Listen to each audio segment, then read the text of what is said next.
Hello, and welcome to a brand new episode of Live from the Pool House. We are live from said pool house. I am TL Foster, and I was going to think of a good opening joke, and I can't. Dudes watching television. There we go. And that person here is my co-host, Miss Sonya Ballantyne, telling people hello. Yeah, the Whitley of this this podcast, like the snobby cool girl. So that's We'll get into it. I don't know if Whitley's a snobby cool. There's a lot. But we are joined by a guest in our pool house, and I will let them introduce themselves. Hello. My name is Bel-Air. I'm the co-founder of Sweet Baby Inc. We're a narrative development company, and I'm really excited to talk about Fresh Prince today. No, we are really glad to have you on. I know Sonya was very adamant. She was like, we have to bring Kim on I'm so show. glad. I'm so glad that I could bring something to this. Well, Kim and I have been friends, Twitter friends, LiveJournal friends for a very long time, and so I always I'm really impressed by her knowledge, and so I really wanted you on here, especially as a woman of color. So yes. I was just like, we needed more representations. Yeah. So yeah, and focusing on the episodes that were not about Black history. So that was yes. the rule. Yes. So like we had Rihanna Manuel on, and it was like, I don't want to do the episode of like, hey, this is the Black History episode, and then also like, because then it's a weird appropriation that always gets happened, especially with podcasts, and when they get like people of color, like with all of us being people of color, like we all have been like, hey, it's February, what are you doing? Or hey, it's Thanksgiving, absolutely. what are you doing? One of the things that we do is beyond writing and stuff for games, we also do like some outreach stuff and programs and initiatives for marginalized devs, and it was remarkable, both in February and at the peak of when like corporate started to notice like Black Lives Matter, the amount of people who were like, hello, I'd like to talk to you now.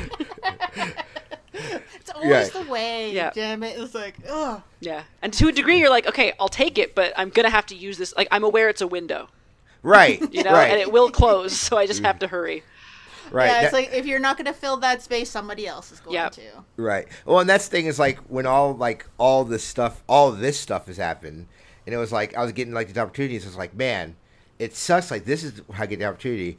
But hey, I'm going to kick that door open, and then like, I'm going to grab so many people with me. It's like everybody's coming in. Yeah. Exactly. Yeah. Get me, but this person, that person. Yeah. Well, that's all I do whenever I get like big things. If I'm not perfect for it, I will put someone else forward for it, because it's like if we're not making these opportunities for others, like then what's the point? It's like It's like the Superman in me. I want to make sure everybody's happy. All right, but Kim, what is your history with the Fresh Prince of Bel-Air? So my last name is Bel-Air, and so I grew up at the right time. I'm 34. I grew up at the exact right time for every kid at school to be like, Bel-Air, like the Fresh Prince of Bel-Air. So for a very long time, I was Fresh Prince of Bel-Air. But it was also like a staple show for me growing up. I've seen every episode back in the day. Like I remember watching the finale, and it was the first time that I was like, oh, shows can like end. Like shows end. And I'm not going to see my good friends, the Bankses, anymore. And I think for me, it was formative in like a lot of my perceptions, not only about like my community, but the broader Black community, about my family, about certain things. And, the expression, even in the episode that we're going to talk about today, I was so struck by like, even though you're not watching a Black history episode, you absolutely are watching a piece of Black history. Right. Mm-hmm. In the show. And it's, and I think I realized how important it was, because what I said when we were watching it, like to my boyfriend, I was like, okay, everyone should be watching this again now. Sure, some of the jokes haven't aged as well, but overall, like the intent and the framework and everything that they're talking about in such an earnest and still very funny way is really fun to see. Right. No, and that's like, so I do a lot of stuff with the people over at Laser Time, and there's always been that conversation, because I've run into a lot of people, and it's been really weird. They're like, I've never seen the Fresh Prince of Bel-Air. But it's a lot of people that I've noticed that are like, I just don't watch sitcoms. right? And I think this show is almost like the antithesis of what a sitcom is. One, because I think it's more play format, but two, I think how it frames and like it frames the family dynamic, and it frames like the dynamic that these characters are dealing with in a more of a humanistic way, where it doesn't feel that way. So it is very important, and it's like oddly prescient and always like timeless. Every time I watch episodes, like, well, shoot, I know all of these stories. It's wildly relevant. Right. Yeah. Unlike a lot of, like, sometimes you go back and you watch these old shows and you're like, oh, this is of its time. But Right. it really does feel relevant. Well, that's how I feel about certain episodes of Family Matters. Like, I went back and was watching certain ones. Like, there's that episode where Laura's friend gets shot because somebody wants her shoes. And it was really weird to watch, like, in terms of, like, how these black families deal with interactions with the police. And, like, I guess it's different just because the father figure is a cop. But it was still kind of, like, it still felt very, like, okay, we're trying to make a point about society, but not to alienate our white audiences. Yeah. Whereas Fresh Prince is always like, we don't care if we alienate you, you're going to learn something, and it's going to be funny. Yeah, So- it feels very deliberately crafted for the audience that it has, and it's not... Yeah, it doesn't feel like it has to go, like, here's what we're going to do in order to soften this for, like, a white audience, or here's what we're going to do. It's just... Right. It seems and feels like it really focuses on authenticity first, and it feels so authentic. Yeah, that earnestness is there, and it doesn't feel very... It doesn't feel fake, is what I think, yeah. But yeah, we'll get into the episode. So Yes. we were watching episode 21, Love at First Fight, which first aired February 18th, 1991. It was directed by Jeff Melman and was written by Lisa Rosenthal and Samm-Art Williams, who also wrote a bunch of the more play-oriented episodes this season. So, like, he has a background in theater. So, and he's also the one who writes a lot of the more the episodes focusing on, like, the experience of being a black person. So, like, whenever I see him, I know the episode is going to be good. So, this episode, we had to tie a pork chop around your neck just so the dog would play with you. But I love that line, so I had to toss it in there. So the episode begins with Will and Carlton watching Star Search for the cute girls. It has been a while since Will and Carlton have been on dates, so Ashley decides she needs to hide her Barbies. I wanted to talk about yeah, exactly. I'm gonna go lock up my Barbies, because I'm like, what's gonna happen to the Barbies? Like, how horny are these teens? Like, I don't know. Well, they don't. They go to an all boys school, so I think that adds to it as well. So Well, I'm like, they're also like, I mean, so, and that's the thing. It's like, and we talked about it. The great thing about this show is we've seen like the gradualization of like of Carlton and Will. Like, hey, we're kind of basically the same person. Yes. You know, but like there's like degrees off, but we're kind of the same person. And like this is a thing of like, I remember being 16, 17 years old, being like, man, is there a woman on this show? I'm going to watch it because I need to be around a woman and I'm not there. So like, I mean, it is a framework. Like, I think that's a little bit too far. Like, I need to go hide my Barbies, but like, it's definitely a thing. Like, cause like, and that's like watching Star Search. So like, I'm not sure if you guys are familiar with Star Search. I saw it a little bit when I was younger. Yeah, so I know of it, but yeah. Yeah, but Star Search, it was like it's like a weird, because it's a talent show like America's Got Talent or any like these like talent shows, but like it's not just like singing, like, because you would have people who were models, and that's like what they were looking at, it's like the different model ones, and like I remember being like someone that age, and then like, oh, I'm going to watch MTV and they're going to show Next, and like, let's look at all these girls that are on this bus trying to date this one dude, and like, oh yeah, like that girl, like it's just like a thing that like for someone of that age and having that libido, of course you're going to be like, oh no, yes, and I need it's such good and correct characterization for them to be like incredibly like interested in getting these girls anybody who they can have, and then the second that they hear like Aunt Viv's recommendation, they're like instantly going like, no, get out the milk bones is the quote that they use to describe like a woman that Aunt Viv refers to as lovely. Yeah, so Vivian mentions that one of her students, Kayla, is stopping by for dinner. So this is how she's a scholarship student at Vivian's college, and Vivian wants to give Kayla a little extra support. And because of the way she's described, as Kim said, Will and Carlton are convinced that Kayla is either going to be a dog or a whale, but she ends up being Jasmine Guy. Yeah. So- Well, it's the way she says it. It's the and like Carlton says it's like, oh, it's mom's speech. Like, oh, she has a good personality. Oh, or she, she's so lovely. And like, for guys, that is like it feels like your mom isn't going to look for someone who's like, who's hot, who's like attractive, right? Or she's going to look for someone who's like, oh, well, this person's really nice, and you'll get along with them. Oh, right? yeah. So he says that's where nice personality means she's protected by Greenpeace. Which took me a second, and then I was like, oh, Will. Which was so weird to me because I'm like, would they expect Aunt Viv to outright say, well, like, this girl is hot? Like, I always wondered about that. I'm like, do teenage boys really think that their mom would refer to another woman as, like, oh, yeah, she's like... like serving them up to these guys. Yeah. But going back to that conversation about like watching TV for hot people, I remember I was a huge fan of WWF back in the day, and the only reason I watched WCW is because I had a crush on Alex Wright. And I was just like, every time during commercials of Raw, I would go over to Nitro and be like, I wonder if that Alex Wright is on tonight. Just like, he is a guy. He is a guy who literally is just like abs who would just dance.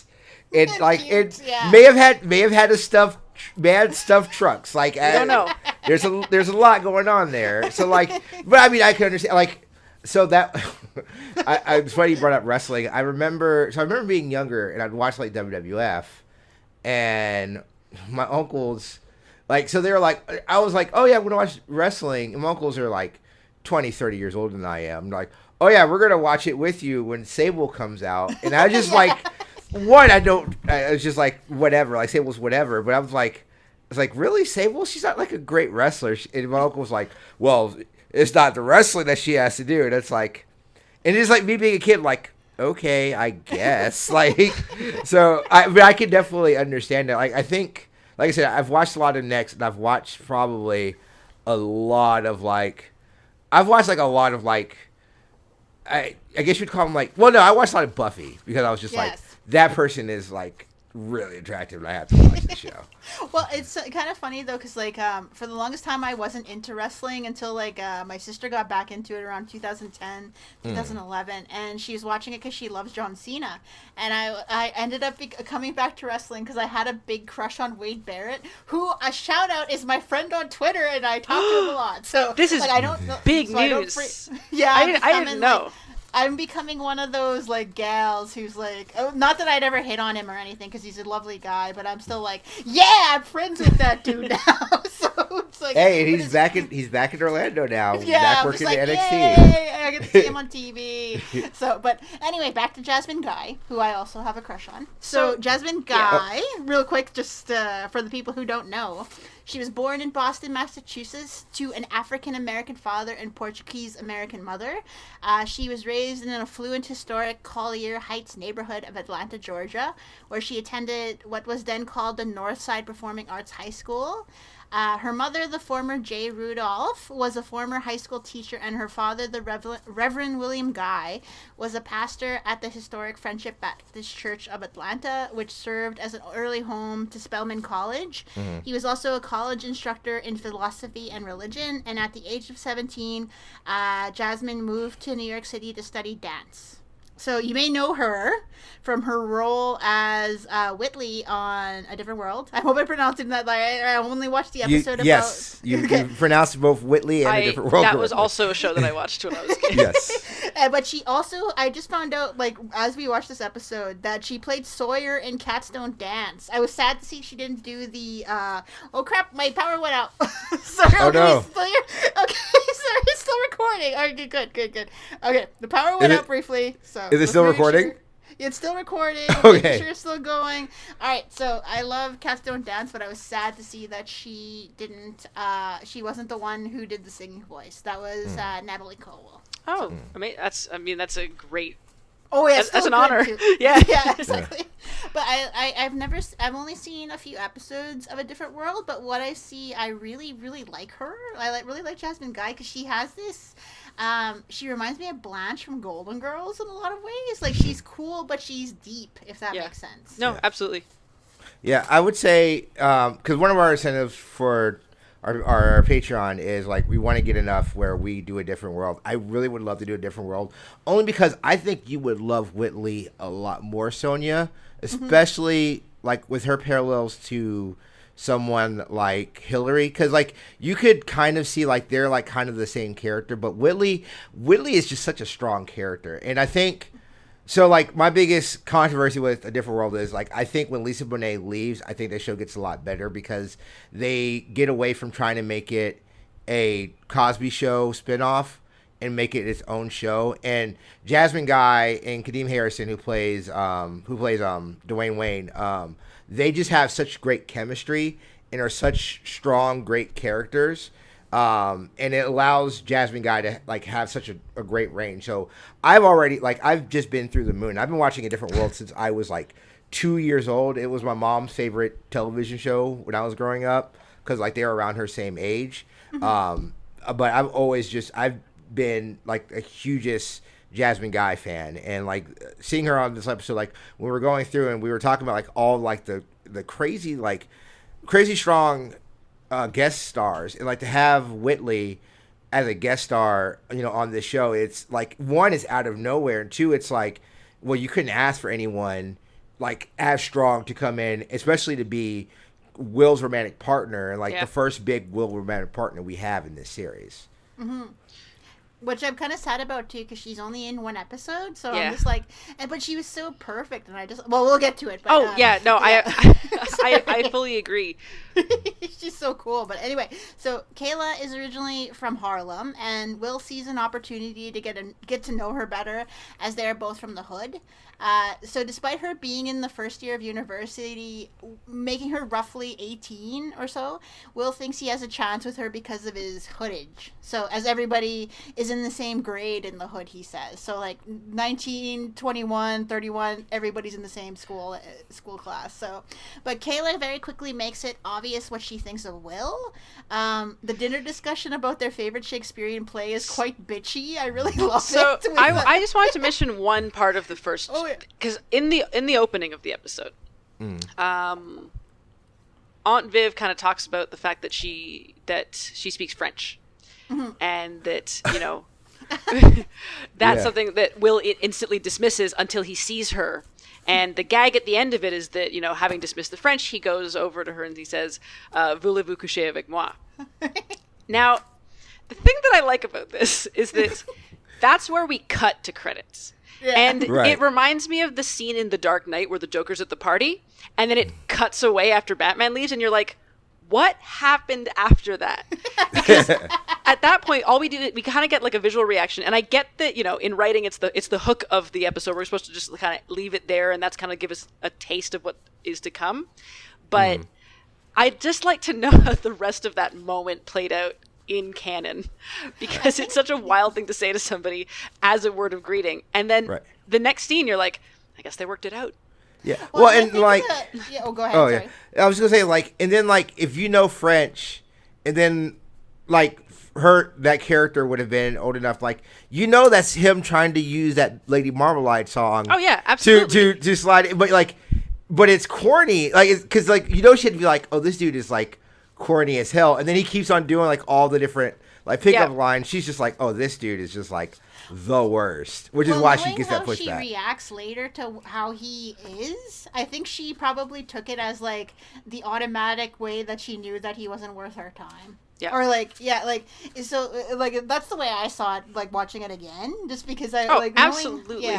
So she's like, not she just not treats him interested. like a dumbass. Yeah.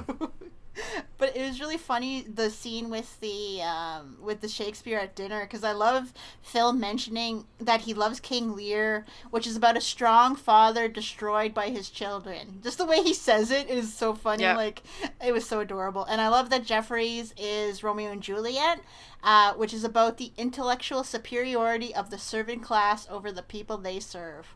A point I haven't really seen been made about that play, but you go, Jeffrey. So, oh, he gets it. Yeah, I just love that though. It's so cute. Yeah, I also. Go ahead. Yeah, I also like this scene a lot because, again, I always want to bring it up. Is like James Avery is a Shakespearean trained actor, and like this is his time to flex. He's like, oh yeah, I love King Lear, which is like all the other like Shakespeare's plays are ones that everyone always talks about, like Hamlet, Romeo and Juliet, Taming of the Shrew. Taming of the Shrew, King Henry VIII. Like, so these are all ones that everyone always talks about. King Lear isn't one, but if you're a trained actor, you would reference that. And this is his deadpan of like, yeah, about a family trying to ruin their father. It's just like his deadpan acting on it is just so great. Oh, I love it so much. Yeah, the show is stunningly written. Like, that's, I think, what I had not appreciate now that my job is writing stuff. Now to look at that and go like, oh wow, this is so tightly written, and it's inspiration. Like, I'm absolutely going to watch now every season of it because I just kind of want to study it for what it is. So there is a mention of intelligent hoodlum, which I will let TL go off on because I know he probably knows more about it than I do. I don't. Well, no, and so like, okay, so intelligent hoodlum is a backpack rapper. I think he does end up changing his name to Tragedy Gaddafi. But I'm originally from, again, I was born in the Netherlands, but I'm originally from the South. A lot of those like backpack rappers are more like New York, Philadelphia based rappers. And like by the time I got into New York, Philly rap, it would have been like in the mid 90s. So like a lot of those guys left. Like I ended up going back into KRS-One and back into stuff like Mos Def or Leaders of the New School. Like a lot of stuff that I became more, fond of. It was me going backwards. So like someone like Tragedy Gaddafi, like I literally have never listened to any of the stuff that he's done. But he was like the basis of a lot of rap artists that I became fans of, like Mos Deep, Noriega, Nas. Like those are a lot of people that he's influenced. But it's just he wasn't the guy that I did a lot of. And he also, I think he was one of the people who helped Nas he helped come up with the phrase Illmatic. So that's the big thing. And then like people who know who Marley Marl is, like he's one of the guys like he would collaborate with at the beginning. Oh, that's cool here. Yeah, because, like, there is a reference in here I had to look up about Intelligent Hoodlum because, like, I had never heard of him either. So I had to look into that for this episode. So, but I love that Will gets an amazing call out by Kayla, which even Hillary and Ashley applaud. Like, because, as we said, like, I really like Kayla. Like, if I knew her in university, I totally would have been trying to be her friend. Because she says this in such a way that it's not, like, her being a dick. It's her making him realize that he's been an asshole. Yeah. And putting all that hate on him and like being justified in doing so. Like, because it doesn't make her snobby. It makes her like know her own worth to not put up with that stuff, which I really, really like.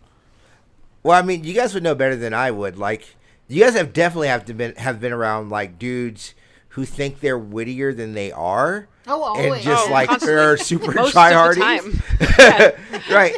And that's the thing. It's like when you have because it's like, not to make it gendered and not to say that it can't happen to males as well, but normally when you have this attitude, it's more of a male. Usually it's a younger male, but it can definitely be any age. Oh, I was going to say it's all ages. But do the thing of like, oh yeah, I'm going to show like I have a witty retort for everything that comes up, right? And I only say that because I know I've done it. Like, it is not something that you want to do. Like, you're not doing it maliciously. It's just like, no, but you're like, I got to be on for this. Like, right. I have to show that I can both roll with the punches, improv, and be funny and charming at the same time. So right. It becomes this thing where you're no longer in an authentic conversation because you're just kind of going like, I got to listen for the next thing so I can figure out what I'm going to joke about.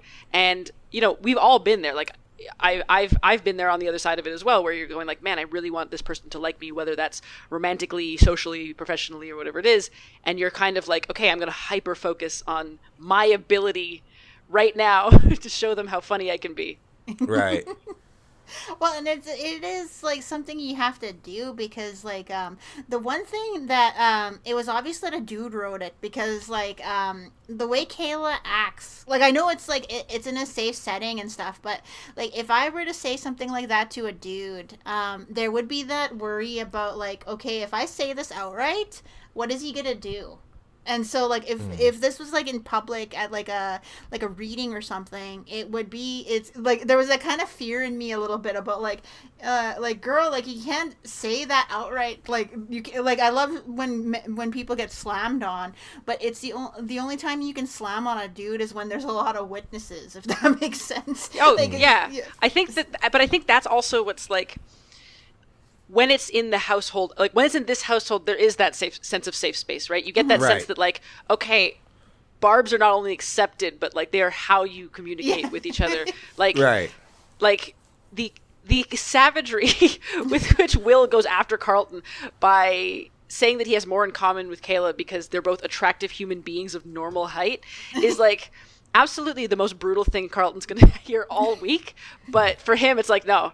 You just got to keep going. And I think that's the language of the show and her ability to do that is based entirely on like it is a roasting ecosystem. Yeah, exactly. Well, I just mean in terms of like you've probably had that similar reaction where a guy just won't take your attitude. Oh no, and you have to kind of and so like, but if you outright tell a guy no, or say like piss off, or somehow make him mad, there comes that situation where you're like, okay, how much of this is gonna result in me being unsafe? Yes, how much safety will I lose by speaking up? And that is something that like the amount of fake smiles that I've had for people, or the amount of like, yeah, for sure, like I would love to do that.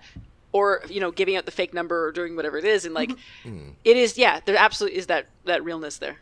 I really do like, though, that she does this and it's not, like, it's so, like, regal. Like, I don't want to use that word, but it is. Like, no, it's so... Because she's playful and she knows her own power. She's... Yeah. Like, you have the sense that everyone...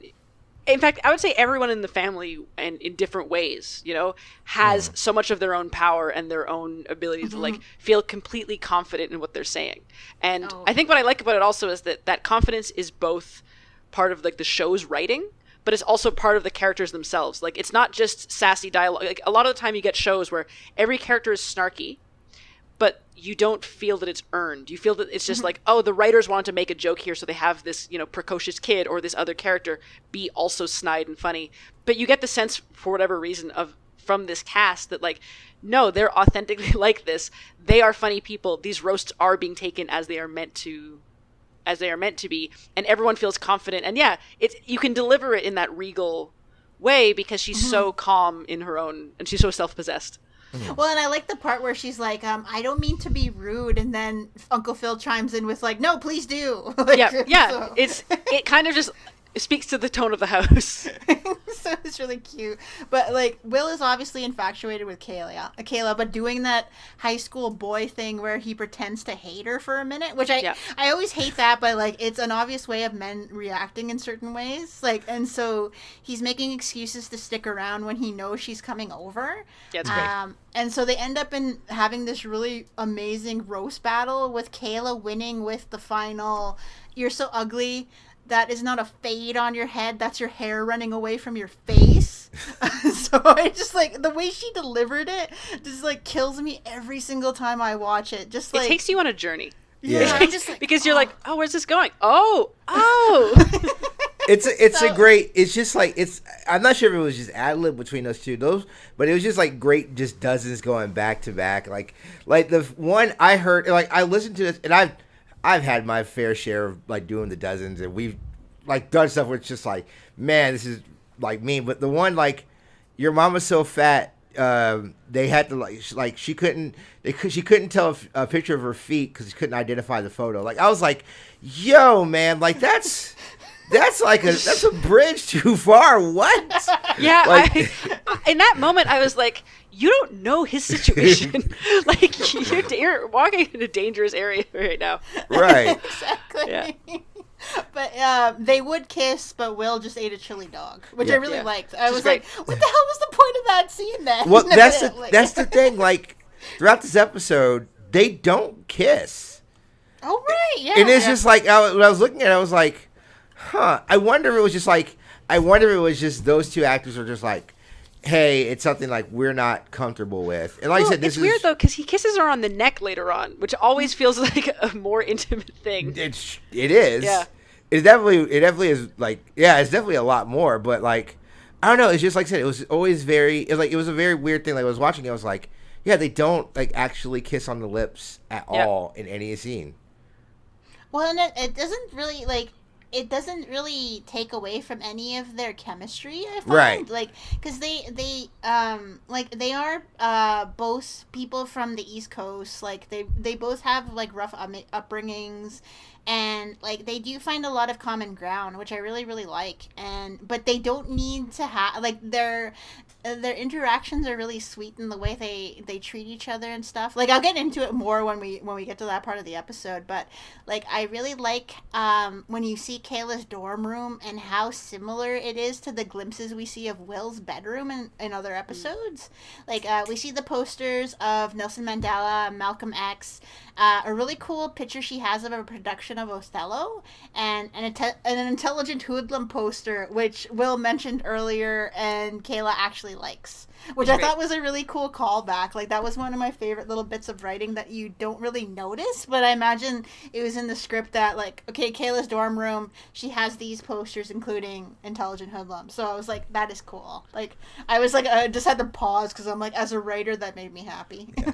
And like I said, it to me, it's a good thing that it kind of backs up her character, because, like, she would, like, again, there's a stereotype, especially being like a smart black person, right? Like, well, if you like hip hop, you'll like these people, and like I think that's a good kind of like a callback. Like if it was somebody like if this was 10 years previous or 10 years like in the future, she would be like someone who had like a Jurassic 5 poster or something like that, you know? Like so I do think it's great world building because it doesn't shy away from the fact that she is a black person from Harlem.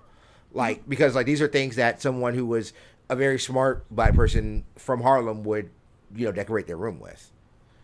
Yeah, which I think is, you know, something that a lot of the time when you have characters written, like black characters who are, you know, supposed to be intelligent written by white people, there's this thing where, you know, they have to have some kind of, either have no reference to the culture because it's like, oh no, there's this, like, a silent, you know, the writers are trying to do something like, no, but this one's different. And you're like, oh, I can already see that dichotomy forming where you're like, oh, I see exactly what you think of the black community when you're writing this. Right. And it's like, you know, as though you can't contain multitudes, as though you cannot, as though it's some sign of like intelligence to like these plays, but not this music, you know? And right. And you see it still today. And I see it in pitches, you know, I remember seeing someone come back from writing a character who was like supposed to be like a scholar. And he used, like, I can't even remember what the phrase was, but it was some kind of, like, AAV, and someone was like, oh, well, he's supposed to be smart. Like, he shouldn't sound like he's street. And you're like, you have no comprehension of language at all. And, yeah, and that's what I appreciate about, like, this character within this space where you're like, yeah, you're living in all these worlds. And they can they coexist, and there's not one thing that eliminates the potential to like another. Right. Which is why I really, like, I may have never, like, I think with this podcast I've been really examining this show in terms of, like, how it impacted me, and watching the show, like, I was Kayla when I went to university. Like, I was the first person to graduate high school and go on to university when I was 17, and there was no path for me in terms of people who look like me going to university. Like, I remember the only people who went to university from my high school were white people. And this really hit me where I live this episode, because especially later when she talks about like how everybody is waiting for her to either fail or save the family. Yes, and there's so much pressure on her. Yeah, and that, like, I luckily, like, as I say later, like, well, I wrote in my notes for later that my parents never put that pressure on me, but I put that pressure on myself. That, like, me being a successful person and not focusing on my writing, but going to law school or becoming a doctor or becoming a professor would bring my family out of poverty so I could finally repay them for all the hard work that they've done in my past, or right the wrongs that they faced as native people. And I'm like, man, Kayla was me. And so it's like, and it was so powerful to know, like, I wish I had remembered this story when I was like going to university, because she's dealing exactly with what I dealt with then. And especially that where Will confesses that he likes her for how smart she is. And there's that little sad comment she makes about how he's the first boy to like that about her. That was like that's something that I really connected with, and I was just like, the way this episode is written is amazing to me. Just the little bits of, because like I actually thought that Kayla was around a little bit longer, just because this episode feels like it's so lived in and it's so like a relationship that's taken so long. I really love that about this episode. It does. I spent time afterwards like looking to see like, oh, I must be wrong, because I think it's only one episode, but surely I must be mistaken. Like surely she comes back down the line. We probably should. I don't know if I can jump ahead. Yeah, we can jump ahead. Yeah. Okay, yeah. But essentially, what I think is cool about the episode is, so like it goes on to have the storyline where, because of her relationship with Will, she's kind of like able to finally have more fun, you know, and as you might expect from someone who is so like buttoned down and head down studying, you know, she takes kind of a break from that. She uses Will, and I don't mean in a bad way, like, but she uses her relationship with Will to like escape into something else, to have fun, to have more lower stakes, you know, on her and enjoy her life. And as a result, you know, she gets a D on a paper on Shakespeare, which one, I was like, no way, she's absolutely not gonna get this D. But like when that happens, and like you have to face it, like I completely understand every character in this show, and that's what I think is remarkable about, you know, Aunt Viv's perspective, Will's perspective, and Kayla's perspective. I see all of them and they're equally valid.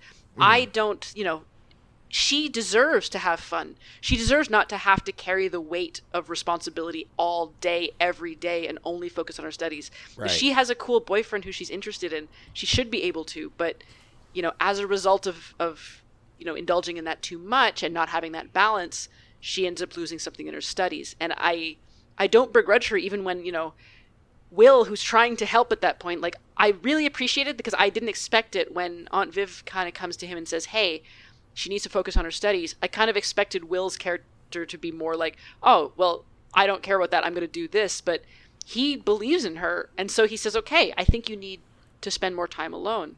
And I completely get where he's coming from, because he does love her, or does like her very much, because of her intelligence, because of what she does. Right. Viv does see that this couple is good. Like, she doesn't have anything against their relationship. She's just like, you need to take time to balance it out. And I absolutely get that Kayla's like, one, I don't like my boyfriend deciding that for me. Right. Even though it's ultimately the right thing. Like, it's so unusual, I think, for sitcoms and the writing of sitcoms to have characters who you go like, wow, everyone has a valid perspective in this, you know, in this plot line, versus one character being used as like the fool. Right. Yeah, exactly. Go ahead. Yeah, no, I think it's a great parallel to the third episode with T-Bone. When I almost called him War Machine. Ice Tray, yeah. Ice Tray, I'm sorry. Yeah. Wow, I even did the Uncle Phil thing. Wow, I'm just the worst. Don Cheadle, there we go. When Don Cheadle's character came, right? But it's the same, like, the parallels are there. And I think that's why Will, like, the great thing about this show is, like, Will, like, he has a lot of, like, negative traits, but you can always, like, askew that to being like, hey, he's a teenager, and boys have to learn how to grow up and be mature. And that's one of the things but he's not a malicious person. And then, like, what was really cool about this is everything with Kayla, it mirrors everything that Ice Tray said when he came and visited Will in L.A., where he was like, hey, I remember being there in Philly and having to make sure that you got your books and you studied, that you didn't mess this up. I don't want to mess it up for you. You can see that it's Will reciprocating that thing. Like, even if he wasn't, let's say it's just an infatuation, but he knows, like, hey, she's in a scenario where she needs that assistance. And like he told on Aunt Viv, if he has to be there for someone, he will. This is his chance to actually be there and do that exact same thing that Aishrey did for him, for somebody else, and not be as selfish, like what he would consider selfish, to hold her into her own thing. But then, like you said, like it is important that Kayla becomes more of like a butterfly, because she is very much like, I'm just holed up in my room and doing this thing, and Will allowed her to be like, okay, well, I can actually look out and experience the college experience. And it shouldn't just be on her to carry the weight of her family and their history, because it's such an unfair advantage. And like, unfortunately, like I know all of us have felt that just because of how life and circumstances like we just grew up in, right? Like you can't quantify. Like I couldn't tell somebody who is white and affluent, like, hey, here's how this experience was for me, because like I bombed in college twice, but I allowed all of that, like just the of being like carried on, of like having the weight of my shoulders, like being the first kid to go to college. Like my mom and dad eventually went to college, but it was later in life. But I was the first kid that went to college, and I put all that pressure on me, and I just couldn't take it. And it was something, and I've had conversations with my dad. It's just like, he was like, you shouldn't have had to worry about doing everything, because that's not your job. Your job is to be the best you. And he's like, we bust our butt because we want you to be the best you. That's what your job has to be. And that's kind of what Kayla is saying. Is like, yeah, I want to do this for my family, but at the end of the day, I have to be the best me. And I can only dictate who the best me is. Yeah. Well, one thing I was wondering about, like when I first, like as a kid, when I was first watching this, I was like, why does Kayla go to Aunt Viv's house? And then I realized that, like, when you see Kayla's dorm room and you see her dorm mate, and you realize that very quickly that maybe Vivian is the only black professor at that school. Yeah. Or the only black person that Kayla knows at the university. I was going to say, it's when the roommate comes in and is, like, the white blonde woman, you're like, oh, this experience is not the same for her. She gets to go to that party. She gets to make this part of a well-rounded college experience, because if she does okay, she's going to be fine. Yeah. She only has to do okay. Yeah. And I think that pressure is so real, even if it doesn't have to come from your household. It comes from everything around you, where you look around and you see like you're the only person of color in this space, or you're the only one, of whatever marginalization you are. It's like, I have to do it. And it doesn't, like, I know that for myself, like, my parents were not like, oh, you have to do this, you have to do that. But I was like, when I get there, I do. Yeah. Like, I feel like you don't have to tell me I do, because I just do. That's the weight that I carry anyway. Right. Well, that was how it was like when I was in dorm my first year. To go from my reserve and be surrounded by so many Native people, so many people that look like me, to go to a dorm of 8 floors where the only other Native person is a Native guy from a more isolated community than me. We would team up every so often and became friends just because we could discuss things that our white friends would not get. Or discuss things about how back home people didn't understand, like, why we were speaking differently. Like, did we, or getting accused of thinking we were better than our community because of us leaving. And so it's like that part with the, like, I don't know if they intentionally meant it, but I remember, like, knowing exactly how Kayla felt when her roommate came in. Yes. And said she was going to a party. I knew exactly how she felt. Because the rules are different. The rules feel different, and you can't understate the value of having, people like yourself to hold on to in these situations. Like, it's so different. So it makes sense that like Aunt Viv would take a special interest in Kayla. And it's funny, I work in the games industry and as a writer, and I've been in this industry for about 7 years now, and this is the first year that I worked with another black person in a writer's room. Mm-hmm. And for him, it was 15 years between. And for me, like, at a certain amount of time, like, you kind of, until I experienced it, I was like so unaware of the value of that, even within I was aware of that it would have value, but like I even understated it in my own mind. Right. Yeah. Because it was huge, because just having someone to go, like, to gut check with, to look to in a meeting, to go like, hey, how do you feel about this? Or can you read this? Can I look at this? We have each other's back when it comes to these things.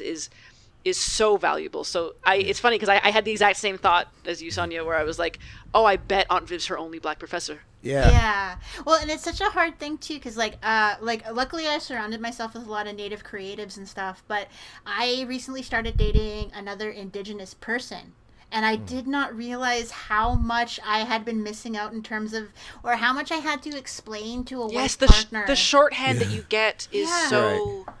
Is so different. It's so valuable, and it's so you don't have to explain why I'm calling my mom twice a day, or why or all this other stuff, and it's just I did not realize that was a thing until I started dating this person, and I'm like, oh my god, they understand in terms it's this episode was really hitting me, so I one of my best friends who I met in the past couple of years, they're also raised by a Caribbean family, and just so many things that I know about myself, about my experience, just talking about it and going, oh yeah, same. That's exactly it. Right. And having these and realizing, oh, a lot of these things that I feel, that I believe, that I and the ways that I behave are absolutely rooted to, a Caribbean upbringing and all that entails. Even if it's something that happened mostly in Montreal. Having that family there is the tenets of everything, the way that I see the world is so much shaped by that. Well, related to that, I think all of us do have a sense of this episode in terms of connecting with Kayla in that context, even though we aren't from Harlem, and even though our family maybe didn't have kids when they were young. I just the show connects with me in such a substantial way, even though I'm not black. I'm a native kid from the res, and to be able to connect with this girl who grew up in Harlem is so cool to me, and it's why I'm so thankful again for black media, because this is the only time someone like me is on TV, and I know exactly how she feels, and it's just man, we need this show more than ever now. So that's what I was saying. I was like, we have to get this out, because every person's viewpoint is entirely valid and shaped, and speaks to just the amount of work that everyone has to do to be successful in this world. The world absolutely, regardless of the amount of wealth that the Bankses have, you never feel that this world is fair to them. Right. And that, which is absolutely what it is. It doesn't matter how much you succeed in this area. You are still this kind of person to the broader world. And I especially relate. I got a little misty because I have felt this in my own life when Aunt Viv was saying that, Will believes in you. I believe in you. We both know you deserve it, but you don't know that you deserve it. Right. And I think, it was incredible, because so many times in my life, I have found myself working too hard to prove something to somebody, working too hard to show that, no, I can be good. I can do this. I can earn this. And seeing rooms where I'm not welcome, but knowing that if I create a space, maybe I can invite more people like myself into that room. Right. And always working so hard to say, please let me have this. I want to earn it. I want to get it. And not knowing that, as hard as I work to earn it, I already deserve it. Yeah. And it's... Oh, go ahead. Yeah, I'm sorry. Yeah. No, it's definitely... Because it's... When you come in... It's so hard just, being in the industry. Because, because we all worked in entertainment, and Kim, you worked in the games industry, and I've worked from the press side.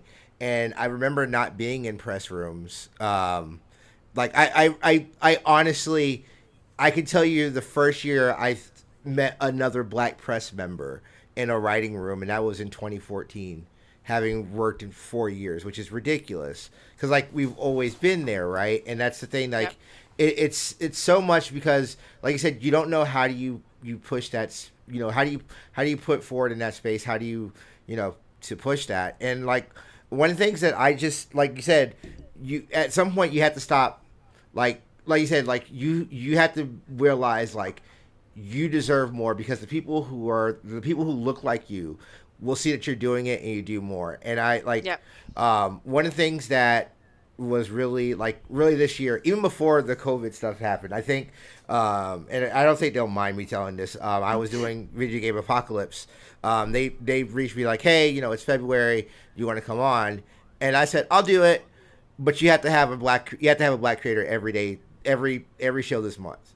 and the reason why I did that, it was like I can't keep being this person. There's more people out there. One, Yes. and it's to me. The onus now of me is like I don't like. Do I ever think I'll get famous or big in the games industry or big in the podcast industry? I don't know. I don't care. Right? Like that's God not my willing, goal. we do, yeah. But God will. Yes, Yeah. yes. Would I Send like us to some just money, do please. podcasts? Yeah. But I think the bigger thing to me is I want to make something where that person that I see that's ready to take that next step, I can pull them forward. Right? Yeah. Like, and that's the thing that. Like, every time I get a small bit of shine, it's like, okay, this person I know is really dope. You may not know that person. I want to put them on because I think that's the spotlight, and that's where Aunt Viv came from, right? She's like, I did everything. I broke my back. I got this fellowship for this college, and I am now like I am not only an English professor, I am a traveling English professor. I can establish more for you out in the world. So I'm going to do everything I can to, help with that establishment.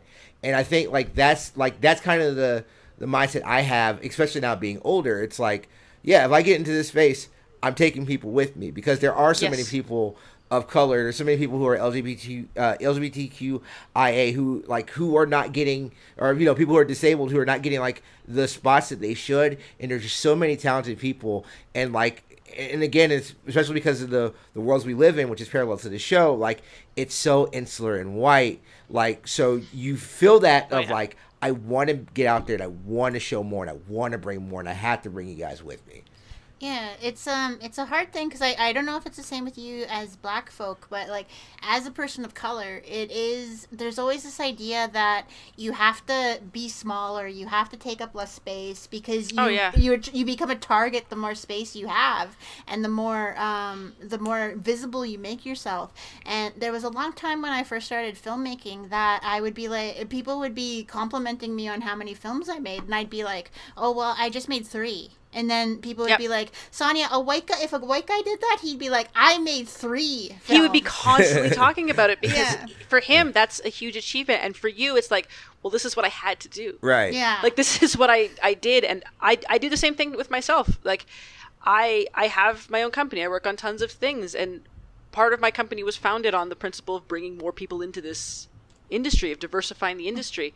But to talk about it is so hard for me because I'm like, I don't see it as something that I chose to do. I see it as something that you're like, is my responsibility as a person, which I think is something that, we call it responsibility and, a white guy might call it vision. Right. Yeah, that's the big thing right now because like people think that we're doing it because like, oh yeah, you guys are so amazing or something. But I'm like, no, there was a gap. And I saw nobody filling that gap. So I was like, well, damn it, I might as well fill that gap. And it's something that I see myself in Vivian, too. Like, I see myself in Kayla and I see myself in Vivian, that it's so hard to burn that path, to create that path to success as a person of color, as a black woman, as a woman in general. That when you finally made that path and, like, paved the road for it, you want to make sure people use that road because like it comes up later too where Will says that he doesn't want to use Uncle Phil's prestige to make things easier for him because he needs to be a man, and Phil tells him like, don't be stupid, like people open doors for me and I want to open doors for you. And that's something is really amazing. I know, like when we get to the episode I'm going to talk about, that's literally a conversation my dad had with me. It's literally, my dad was like, yo, I have a busted back. I pulled all these rucks. I busted my butt in the military. So you didn't have to make your own way. Like, there is no such thing as make your own way. Like, and that was such a hard thing for me to own. My father passed away recently, early, like last month. And one of the things that we had talked about before he passed was just like, you have this realization. I had this desire to be like, I have to pay you back. I have to do this. I have to excel so that you can have like. And he, explained to me, he's like, no. I did this so that you could do these things. Right. Like, and the joy that I get from it, the reward for my work isn't going to be whatever you get me with that. It's going to be seeing you flourish and seeing you do the things that I tried to build for you. Seeing you stand on the foundations that I built for you and succeeding in your own right. And that is, the way that I honor him both in death and in life, and, but it's that realization that you have that you're like, you don't have to slum it. If someone was able to give you this, your only responsibility is to take it, to do your best with it, and to pass it on to other people who don't have that opportunity, to be the foundation for someone else. Hopefully we don't get hate mail for me saying it, but the idea of having to suffer is a white person thing. We've already suffered enough, and so if I am able to, like, because like a lot of my opportunities and job offers come from friends knowing that, like, I don't want to say like I get my stuff from my friends, but I do, because they know me, they know what I work on, they know what I write, and they know how important to me diversity is, and so they keep me in mind. And I'm like, if you go into these spaces with the idea of friendship and seeing a common ally in the space, it's such a big thing, because like as long as you're not a dick, like you can move up in terms of like making sure that you make that path for other people, because if you get to the door, which is something that I think a lot of the time it's hard to explain to people who aren't in our position, because they see everything as kind of inherently competitive. And sometimes that does go in. I remember listening to Nicole Byer's podcast, and she was talking about how, like, for her as a fat black woman, when she would go in for parts, she would be like, I have to be the one to get that. Right. There's no room. Because there's only one spot for me. And it is that feeling that you get. And then as you become more successful and you start to realize, you're like, oh, you know, she had the realization that she can share this. There's space for everybody. And the more people are involved, the more roles will open up for people like her. And that was like something that I heard. And I was like, man, that's absolutely true in all of our industries, where you go, you try at the beginning when you're young and you're not kind of naive. You're like, I got to be the one. And then, you know, you get older and you're like, no, it has to be all of us. Well, we have to get there together. Yeah, exactly. Well, sorry to interrupt on it. It reminds me of that line from The Last Jedi. Like, nobody throw hate at me for liking The Last Jedi, but like, there's that line that Yoda tells Luke about, like, because Luke thinks he's failed Rey because he couldn't teach her to become a Jedi, but Yoda tells him, like, we are what they go on to surpass. Like, the true. That's the point. Yeah. Yeah. The point is not for me to be the only one. It's for me to make sure that the next person who comes after me has it easier, so they can go further. Like, it's like being Captain Marvel. It's like further, higher and faster. Like, I want to make sure that it's easier for the next person, so that the native girl that I was growing up on a res, the next girl who looks to me sees me and decides to go with it, and like I make it easier for her. It's such a toxic ideal to go like, I struggled, therefore you should too. You know, and that's what Aunt Viv is saying. It's like, no, I did this so that you could be here, and I want to help you now. Because basically we could just I hope this is the episode that wins us a Webby Award. I don't know if they have them for podcast episodes, but yeah, the casties, I don't know. Yeah, exactly. But I mean, like this. Yeah. I mean, like what you guys have been saying, I think is important. It's the reason why we did this show, right? Like the reason why I wanted to do this show, like specifically with Sonya, was one, I wanted to make sure I got somebody who I knew would like, one, be completely down for doing that. Two, would be like a person of color, because like I was not going to do this with three white dudes. But more importantly, I thought it was very important to like to look at and chronicle, you know, black culture, like shows like this and stuff like that, because they don't get the same rewatch podcasts. Like they don't get these. They don't get these. And then when they do get them, they're not like they'll do a show like The Wire, but that's prestige television, right? Like, and it's the thing that I push back when it comes to like, again, I'm sorry, white people, but this is gonna be like, well, how white people chronicle black culture, because it's always black pain, right? Yes, like, it's consistently that. And it's the most frustrating thing to me, because yeah, there's times that I'm sad and I'm angry and I'm pissed off at what like goes on, but there's days that I'm happy, and there's days that I joke around. There's days that I'm corny and I want to do something goofy, and like there's a talk, because they had the whole thing where like people were talking about like, oh, there should have been a Black Friends, and it's like, well, Living Single. It's like, but the reason why Living Single isn't like as revered, because it's as good a show as Friends ever was, but no one's chronicling, not Different World, but chronicling Living Single. Like no one's chronicling that, and like I think that's one of the things is like I wanted to do a show like this because I was like, I don't want these things to go away, so that somebody who is like maybe born in like 20 like in 2005 or 2010, like come back and listen to this podcast, like, oh, I need to go back and check, this thing. I heard them talking about that. Let me go see what this thing is. And I think that's also kind of important as well. Yep. Well, it's such an important thing too, just because I like the resurgence that Golden Girls is having right now, because people are seeing it for how amazing it was and how ahead of its time it was. And I hope that happens with this show, because it is still relevant in a lot of ways. The idea of what you said, TL, about black pain is a similar thing that happens in Canadian film with Indigenous people. But I remember watching Do the Right Thing when I was in a film history class, and how all the white people reacted when Radio was killed by the cops.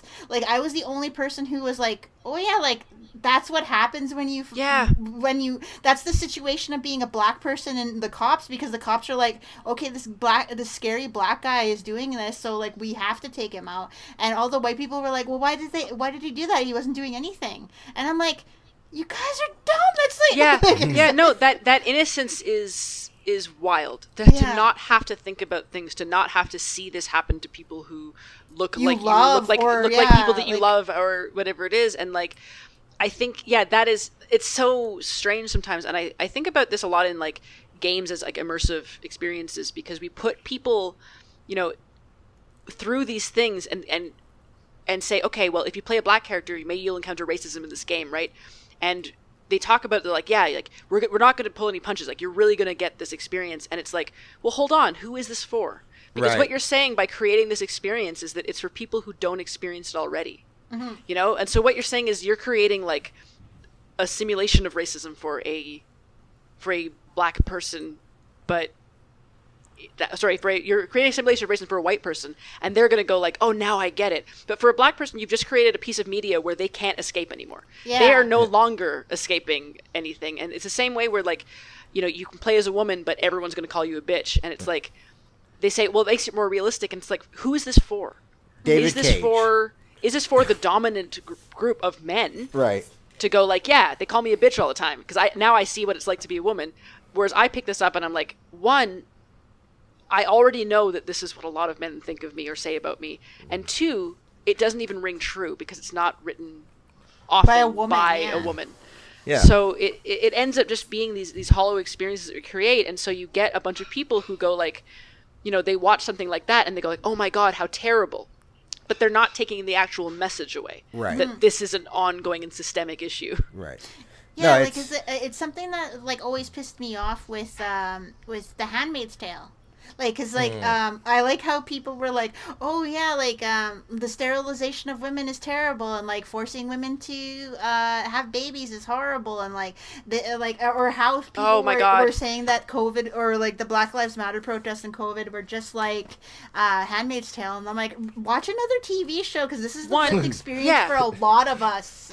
And that's another example of just imagine if it happened to white people is often the premise of dystopian shows is imagine if the things that are currently happening to marginalized groups happened to non-marginalized groups. They have a show that's, I don't even know what happened to it. I saw a trailer for it on Twitter called Knots and Crosses, where it was imagine if white people and black people switched places and Europe was colonized by black people. They would be just as and you're whoa. The amount of leaps you've had to make to, I guess, retroactively justify, European cruelty and colonialism by essentially hand-waving and going wrong place, wrong time. Anyone would have done it if we had been in the same position.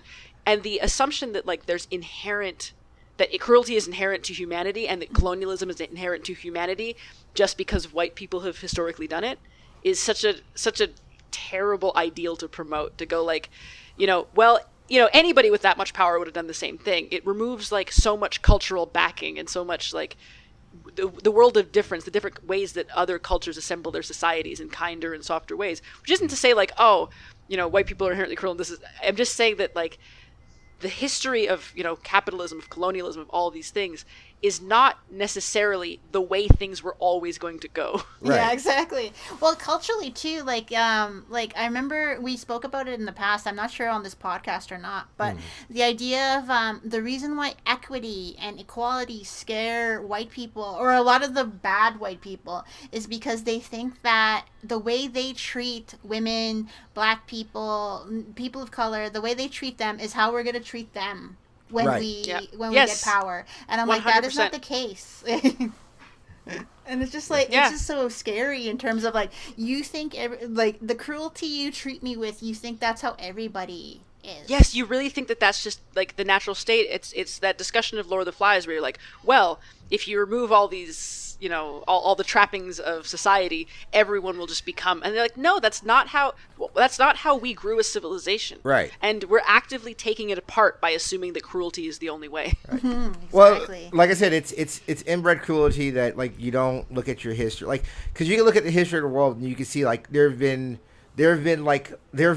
swaths of of hundreds of years where there were no colonialization or where there was no like ethno slave state, and like throughout the world it always happens like these things happen as first, but when you say, oh well, the inverse happens, like I know like they were talking like the Game of Thrones guys were going to do the Confederate States of America show, which was going to like, what if the black people came here and had slaves? And it's just like, you can't do that show. Or like if the Who is this Confederacy, for? right? Who is this for? But except racists. like you said, it's for the racists to go like, well, you see, if you guys were in charge, this is what you would do. Yeah. And it's like you were talking about earlier, like, you know, who do you write these things for? Like I said, it's David Cage and like the Beyond games or like all those games, like those. That's the reason why those games don't do anything for me. Is the reason why like a lot of that media, like I don't need to watch.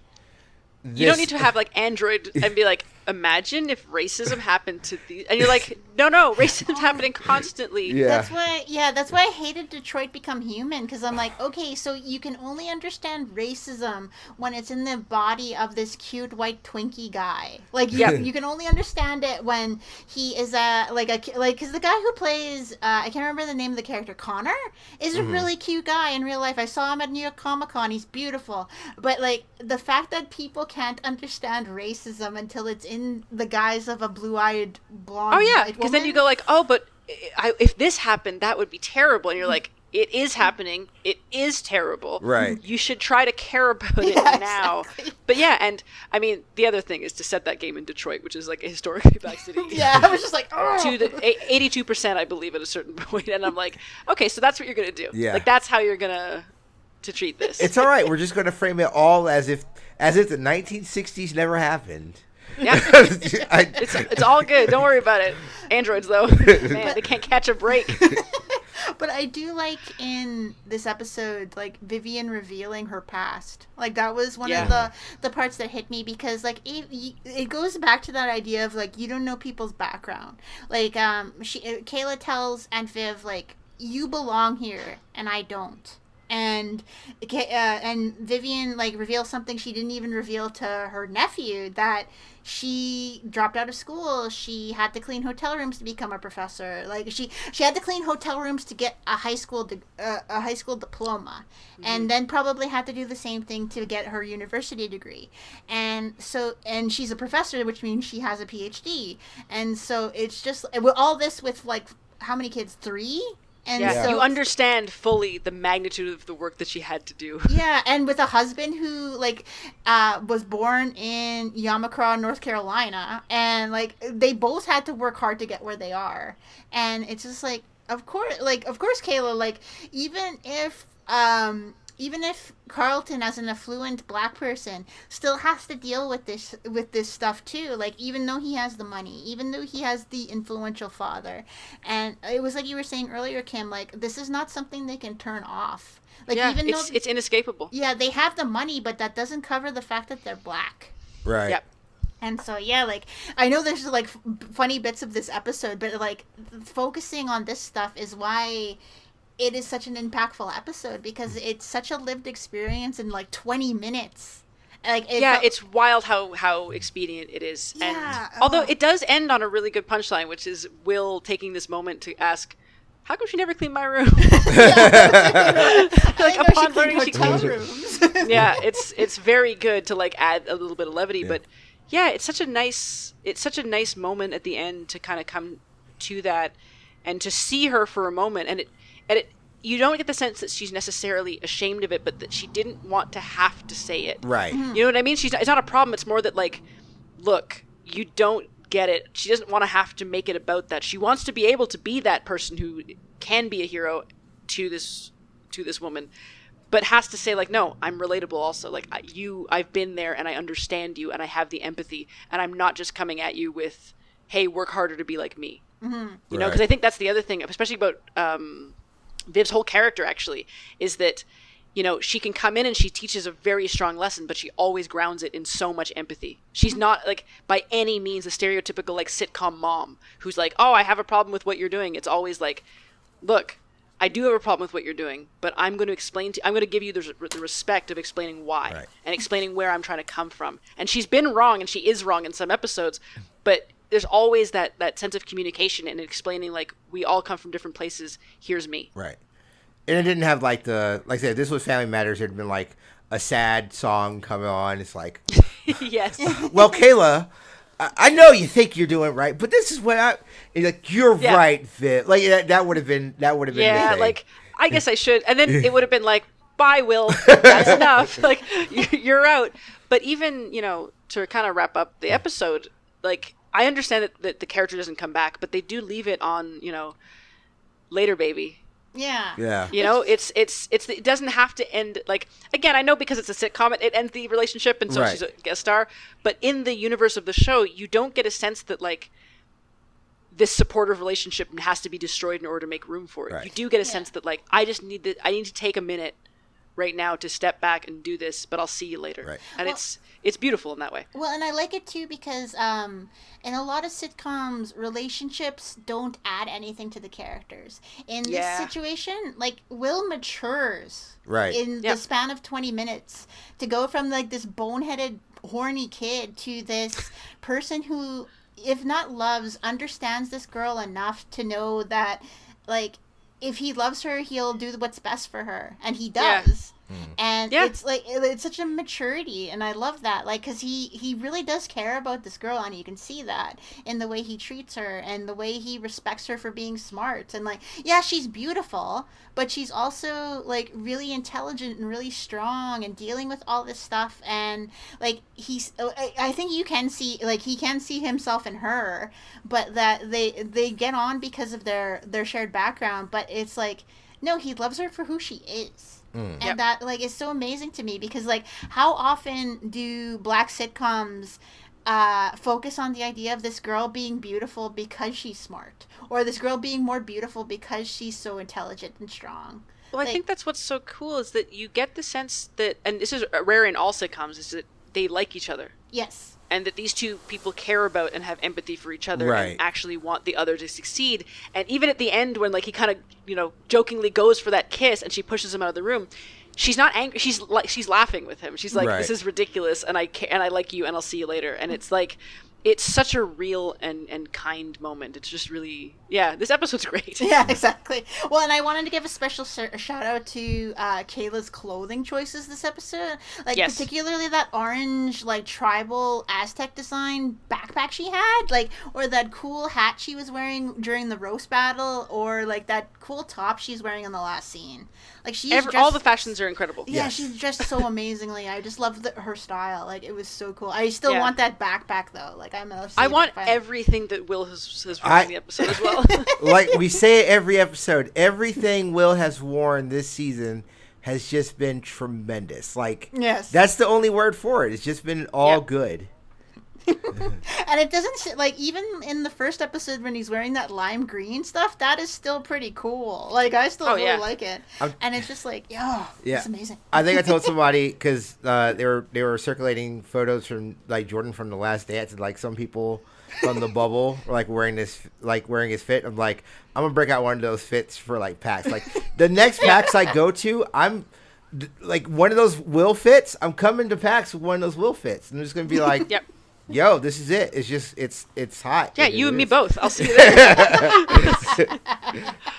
Oh, but yeah, like I think that's pretty. Like I had other notes about like funnier things, like Jeffrey's sordid personal life. But I'm like, no, Jeffrey's little B plot that he Yeah. has to line. It's where he's like being a perv on the phone to some woman. But like, I think the focus of this episode truly had to be about Kayla and Aunt Viv, because like I think it's like even without that Jeffrey stuff, like it was still like such an amazing episode. Like I'm surprised it didn't win an Emmy or anything, because it was like perfect writing and like it's phenomenal. just amazing. Like I'm glad that this episode made me feel like I'm a better person for having watched it, if that makes sense. Yeah, it's great. But it's great. it's just like it's so good. I just love it.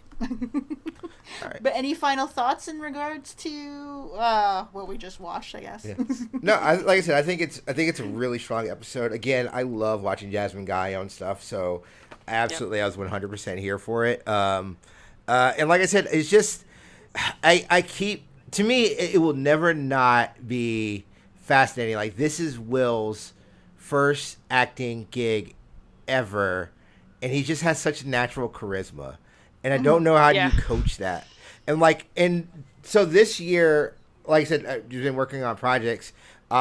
We started doing test runs here in Jacksonville for one of the projects, and one of my buddy's sister was like acting for the first time, and that's like the first time I've actually seen it. Like when you just see somebody and they're reading these lines and they're acting, you're just like, wait, where is this? Like, where are you pulling this from? And like Will has what is that, this? right? Who are you? Yeah, exactly. It's like, where is all this talent? But like, but Will has that in spades. So it makes sense to me, like how he becomes like the world's most famous Hollywood actor. Is just like he just has such a natural charisma at such a young age, with such raw talent. It's just so good. And like I said, a great episode. Aunt Viv did such a great job. I keep forgetting her name. Is it Janet? Janet Hubert. Janet Hubert. Okay, I would make sure I was right. Janet Hubert is so good, and I'm very upset she leaves the show, because every scene she's in, I think she owns every scene. She's just so much fun. In this. Well, and I think she's the only person who could be that mother figure to somebody like Jasmine Guy, if that makes sense. Like they felt like a daughter and mother type thing. Like I could see them, like you could see that chemistry between them. Like I guess because Jasmine Guy is just a great actress too. But like it was so cool. Like there was no pretension in their relationship. There was like a mentorship, which I really enjoyed, and like there was no pity, which I really love too. So it's like it's such a cool thing. All right. Well, that is this episode. Kim, what would you like to promote? We want to give you the platform to promote whatever you would like. I think I'd like to promote opportunities for marginalized developers, especially in the narrative field. We try to train, place, pay, hire, work with, collaborate with marginalized developers as much as we can. And if anyone who's listening to this is like, oh, I kind of want to learn about games writing, please get in touch. We're at Sweet Baby Inc. On Twitter, at Sweet Baby Inc. on Instagram. If you have any questions, or if you want to get into the industry, or you need like a portfolio review, the email address is talk@sweetbabyinc, which is where we do a lot of our outreach stuff and our educational programs. So please, I'm interested to hear from people. Absolutely. Like I said, that is definitely a passion of mine. I'm really thankful for you to have that platform, and for you guys to do that, because it's so important to me. I want to have more. I want to have people who are like me making stuff. Like that's that's exactly it. That's the selfish thing. Because like you said, like you both said, like there's stuff that we talk about stuff, and it's just like, if you deal with white people, you don't know. Like I'm going to keep saying this. I've been craving chitlins for such a long time because like my mom doesn't make it. Like it would always be my family in Alabama. But, like, I can't go to a podcast with, like, 4 white people like, man, I want chitlins. What are chitlins? Can you explain to me that? What I have what? Like, but so I do think it's very important that we do have people in our space that kind of Yeah. You know, Like- to be like us and have us, you know, represented. So I really do Yeah, and appreciate part of that. it's benevolent, but there's a part of it where it's selfish, where it's like, yeah, I want to work with a diverse group of people. I want to work with people Right. like me, and like I hope in 5 years that like I have hired someone to work on a project, and in 5 years I see them like, you know, as a creative director or as a narrative director. Like I'd love to see that, because that's what I'm doing it for. And Right. selfishly, I want to see the games that they make. You know, it's not necessarily benevolent. I want to get my hands on these games. Yeah, absolutely. Sonya, do you have anything you would like to promote? Nothing really. Check out my PayPal. I maxed out my credit cards again, so we need your help. Yeah, like I am still at Twitter, honey_child, just talking about like in further Indigenous like representation as always, and just trying to like be positive in the time of COVID right now, because I think if normal life is 5% stress at all times, COVID adds an additional 40 to 50%. So like, stay happy out there, people. That's all I say for you. Yeah. And you can follow me on Twitter at Travis L. Foster. I don't have anything to promote right now, other than like this show and then my video game podcast stuff over at P&B. But I do want to say, so as this recording, I celebrated my birthday this Yay. weekend. And my... Happy birthday. Thank you. My buddy, what they did, they didn't tell me. They rented out a movie theater.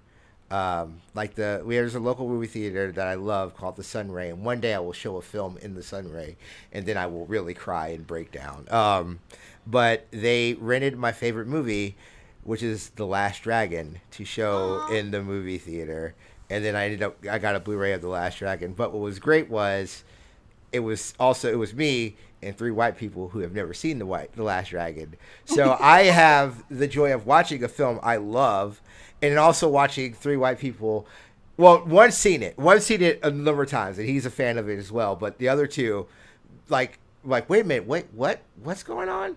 And it's just like, yes, and this is why this is cool. It is. I love The Last Dragon. One of these days, I want to do like a bonus episode where I just talk about The Last Dragon for like an hour, because I love that movie so much. But it was a really great birthday thing. So I want to thank Ryan, Sharon, and Todd. So thank you for celebrating my birthday with me and letting me do something really cool. So that's it. That's what I wanted to promote. But yeah, this has been Live from the Pool House. Kim, you have been tremendous on here. We definitely would love to have you on anytime you would like to come back on. I'll happily return. This has been really great. So for Kim, for Sonya, I am TL Foster. This has been Live from the Pool House. Don't get thrown out like jazz.